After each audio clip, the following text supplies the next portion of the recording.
কিছু মানুষ জীবনে আসে হঠাৎ করে, কিন্তু থেকে যায় হৃদয়ের গভীরে। তোমাকে প্রথম দেখার মুহূর্তটা হয়তো খুব একটা সাধারণ ছিল, কিন্তু সেই মুহূর্তের পর থেকেই আমার কাছে পৃথিবীটা যেন এক অন্যরকম মনে হচ্ছে। তোমার হাসিতে আমি শান্তি খুঁজি, তোমার কথায় হারিয়ে যেতে ইচ্ছে করে।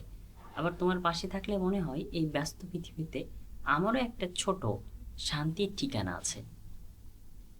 আমি জানি না ভবিষ্যতে তোমাদের গল্পগুলো, তবে একটা কথা জানি, তোমার সঙ্গে কাটানো প্রতিটি মুহূর্ত আমার জীবনের সবচেয়ে সুন্দর স্মৃতিগুলোর একটি হয়ে থাকবে। ভালোবাসা হয়তো বড় কোনো প্রতিশ্রুতির নাম নয়, ভালোবাসা হলো হাজার মানুষের ভিড়ে একজন মানুষকে খুঁজে নেওয়া, আর সেই একজন মানুষটাই হচ্ছে তুমি। কেমন আছো তুমি? যেখানেই থাকো, ভালো থাকো।